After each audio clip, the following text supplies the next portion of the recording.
Assalamualaikum warahmatullahi wabarakatuh. Sebelumnya perkenalkan, nama saya Mutia Anurhadina dengan NIM 251010752 yang akan mempresentasikan tugas PTOPEN saya dengan judul Seminar Proposal Pengalaman Stres Akibat Parental Divorce dan juga dampaknya pada pola menstruasi pada remaja di MTS Muhammadiyah Karangkajen, Yogyakarta, dengan penguji satu yaitu Ibu Eri dari Wisyati SSTM dan juga penguji dua yaitu Bidan Siti Arifah SSTM Hakes.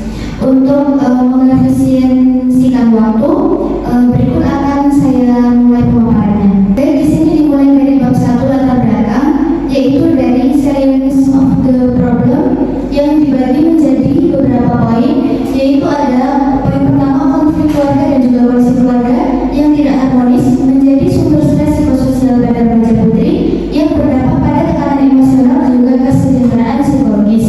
Kemudian poin kedua yaitu stres yang dialami remaja secara berkelanjutan dapat mempengaruhi keseimbangan hormon tubuh, termasuk hormon yang berpengaruh dalam penentuan siklus menstruasi. Selanjutnya, stres dapat memicu peningkatan hormon kortisol yang dapat mengganggu fungsi hipotalamus dan juga menurunkan sekresi hormon gonadotropin. Kemudian selanjutnya yaitu gangguan pada sistem hipotalamus, hipofisis, ovarium. Akibat stres menyebabkan perubahan pola menstruasi seperti siklus yang tidak teratur, perdarahan lebih lama, atau tidak terjadinya menstruasi. Kemudian selanjutnya yaitu penelitian menurut Fariman dan juga Lestari pada tahun 2022 menunjukkan bahwa stres merupakan faktor utama yang berpengaruh terhadap keteraturan siklus menstruasi pada remaja putri melalui gangguan keseimbangan hormon estrogen dan juga progesteron. Selanjutnya yaitu magnitude of the problemnya, yaitu terbagi menjadi beberapa poin. Untuk poin pertama yaitu menurut WHO, remaja usia 10 sampai dengan 19 tahun merupakan fase transisi yang rentan dengan konflik dan juga perceraian dalam keluarga dan yang dapat meningkatkan risiko stres dan juga masalah pada psikososialnya. Kemudian menurut data OECD pada tahun 2024, angka perceraian global itu masih terbilang cukup tinggi, di mana sekitar 36% per 1000 kasus dan juga meningkat pada 13 negara yang ada di seluruh dunia. Kemudian menurut Mahkamah Agung RI pada tahun 2021 tercatat sekitar 19.928 kasus cerai talak di Indonesia, di mana sekitar 61% itu gagal mediasi dan juga menunjukkan tingginya perceraian secara permanen. Kemudian menurut Disdukcapil Kota Yogyakarta pada tahun 2024 sebanyak 10.643 penduduk berstatus cerai hidup yang menandakan perceraian sebagai isu sosial yang signifikan di daerah tersebut. Kemudian selanjutnya itu ada political concern dan juga public concern. Pertama yaitu pemerintah mengenai dampak psikologis remaja akibat perceraian orang tua. Di sini menurut Hakim NA pada tahun 2023 ini dengan membentuk Puspaga sebagai layanan konseling dan juga edukasi keluarga, dan Puspaga tersebut ini bertugas untuk mendampingi keluarga, anak dan juga remaja untuk menciptakan lingkungan yang aman dan juga harmonis.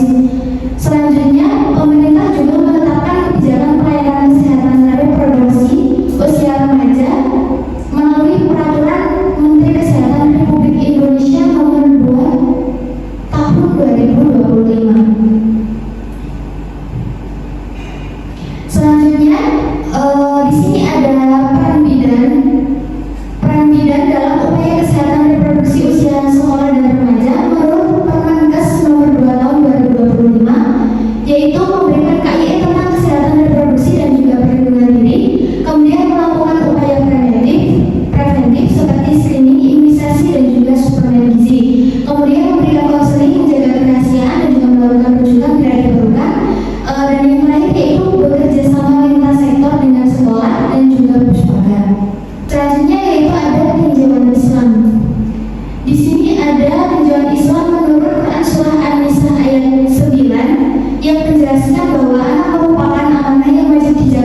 Sekitar 30% atau kurang lebih 27 siswi ini memiliki orang tua yang mengalami perceraian.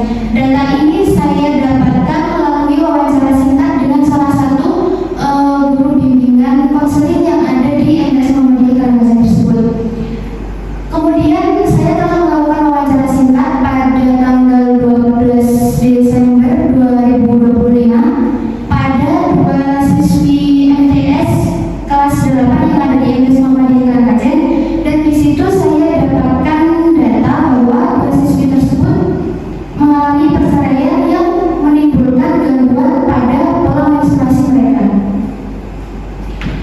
Kemudian selanjutnya di sini ada rumusan masalah. Berdasarkan latar belakang masalah yang ditemukan oleh penulis, rumusan masalah dalam penelitian ini adalah bagaimana pengalaman stres akibat perceraian orang tua dan dampaknya terhadap pola menstruasi pada remaja di MTS Muhammadiyah Karangasem, Jakarta. Baik, selanjutnya yaitu pada bagian tujuan penelitian dibagi menjadi 2, yaitu ada tujuan umum dan juga tujuan khusus. Untuk tujuan umumnya yaitu mendeskripsikan secara menyeluruh pengalaman stres akibat perceraian orang tua serta dampaknya pada pola menstruasi pada remaja di MTS Muhammadiyah Karangasem, Kota Yogyakarta. Kemudian untuk tujuan khususnya yaitu dibagi menjadi 3 poin, yaitu mendeskripsikan pengalaman emosionalnya, mengidentifikasi dampak stresnya terhadap pola menstruasi, dan juga yang terakhir yaitu memahami makna pengalaman stres dan juga cara siswi tersebut menghadapi kasus tersebut. Kemudian selanjutnya yaitu ada manfaat penelitian, ada manfaat teoris dan juga manfaat praktis. Untuk manfaat teorisnya yaitu menambah wawasan tentang kesehatan reproduksi remaja, khususnya pengalaman stres akibat perceraian orang tua dan gangguan pola menstruasi, dan juga menjadi referensi bagi penulis selanjutnya terkait faktor psikologis dan juga kesehatan reproduksi remaja. Kemudian untuk manfaat praktisnya yaitu ada bagi siswi remaja, bagi sekolah, bagi tenaga kesehatan, dan juga bagi institusi pendidikan. Kemudian selanjutnya di sini ada ruang lingkup, dimulai dari ruang lingkup materi, yaitu menjelaskan tentang gambaran pengalaman stres akibat perceraian orang tua, dampaknya pada pola menstruasi, dan juga fokus pada penggambaran pengalaman. Kemudian selanjutnya itu ada ruang lingkup subjek, yaitu siswi remaja usia 14 sampai dengan 17 tahun yang orang tuanya mengalami perceraian. Kemudian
penelitian ini dalam menggunakan kritik kualitatif, tujuannya yaitu menggambarkan dan mendapatkan fenomena pengalaman pada remaja akibat penilaian orang tua serta dampaknya terhadap pengalaman siswadi.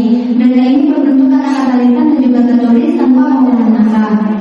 Kemudian selanjutnya yaitu tempat dan waktu penelitian di Internet Muhammadiyah Karangbadan Yogyakarta. Waktunya yaitu Februari 2025 sampai dengan Maret 2024. Informan utamanya yaitu kurang lebih 5 siswi kelas 8 usia 14 sampai 17 tahun yang mengalami perceraian orang tua, dipilih karena cukup matang mengungkapkan perasaan dan juga tidak berada pada fase adaptasi awal seperti kelas 7 MTS. Belum terbebani ujian akhir seperti kelas 9. Kemudian informan menekankan kedalaman data bukan berupa kuantitas. Kemudian selanjutnya untuk informan tambahan itu saya ambil dari guru BK dan juga guru UKS. Untuk jenis datanya itu ada data primer dan juga data sekunder.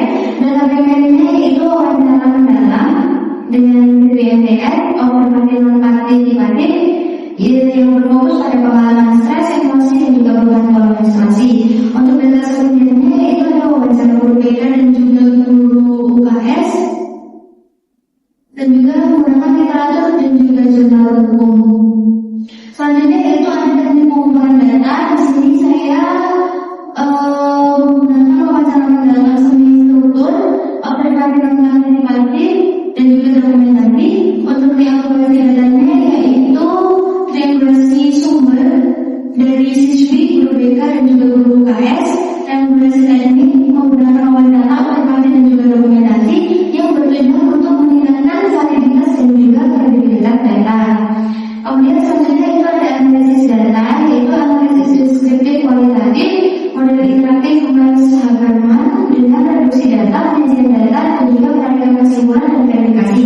Untuk etika penelitiannya yaitu inform consent, kerahasiaan, amabilitas, keadilan, benevolence dan juga kejujuran dan integritas data. Kemudian di sini untuk jalannya penelitian yaitu tahap persiapan dimulai dari studi pustaka, proposal, seminar dan juga revisi. Tahap pelaksanaan yaitu printingan, wawancara, informan dan juga pengumpulan data. Kemudian yang terakhir yaitu ada tahap penyelesaian, permintaan revisi, konsultasi, seminar dan juga revisi akhir.